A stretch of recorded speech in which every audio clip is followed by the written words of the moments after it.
Happy Friday, everyone. Stock futures are down after President Trump on Truth Social called out China for violating their trade agreement. And he called out President Xi. Hopefully that him and President Xi will have a talk soon.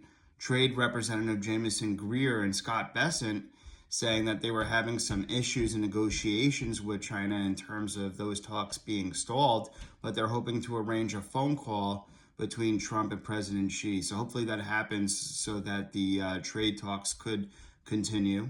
But the market reacted to that a little bit negatively. And then also on top of that, we had another inflation report, the April Personal Consumption Expenditures Index report, the PCE numbers. And it came out pretty low despite the tariffs at 0.1% month over month for headline and core.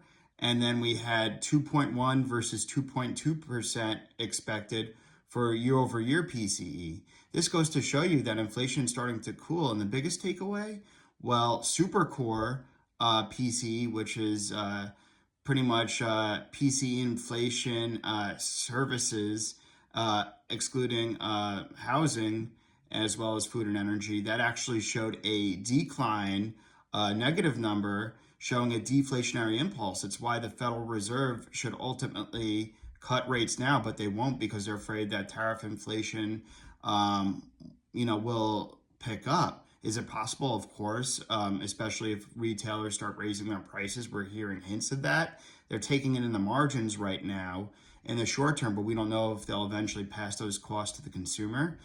I still think that in the short run, yes, it could raise prices, but in the long run, higher prices on goods, it'll decrease demand for those goods. Consumers will shift their preferences, and then prices will have to come down to accommodate the new demand.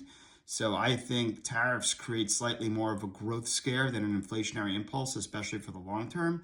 And that's ultimately why, if the Federal Reserve wants to get ahead of this and be forward looking and not look in the rear view mirror, when you drive a car, you're supposed to look ahead, not, drive backwards. You want to look at forward leading economic data, not lagging data.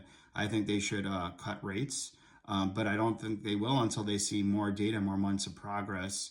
And I think Trump also, going back to the Trump's Truth Social post about China violating their trade agreement, I think he's also doing this because perhaps it's true, but also he probably was a little bit offended with the taco trade, the Trump always chickens out trade. So he wants to show a little bit of toughness right now on China. So yeah, right now in the short term, that means the market probably will trade a little bit sideways to down, but we have to see more headlines.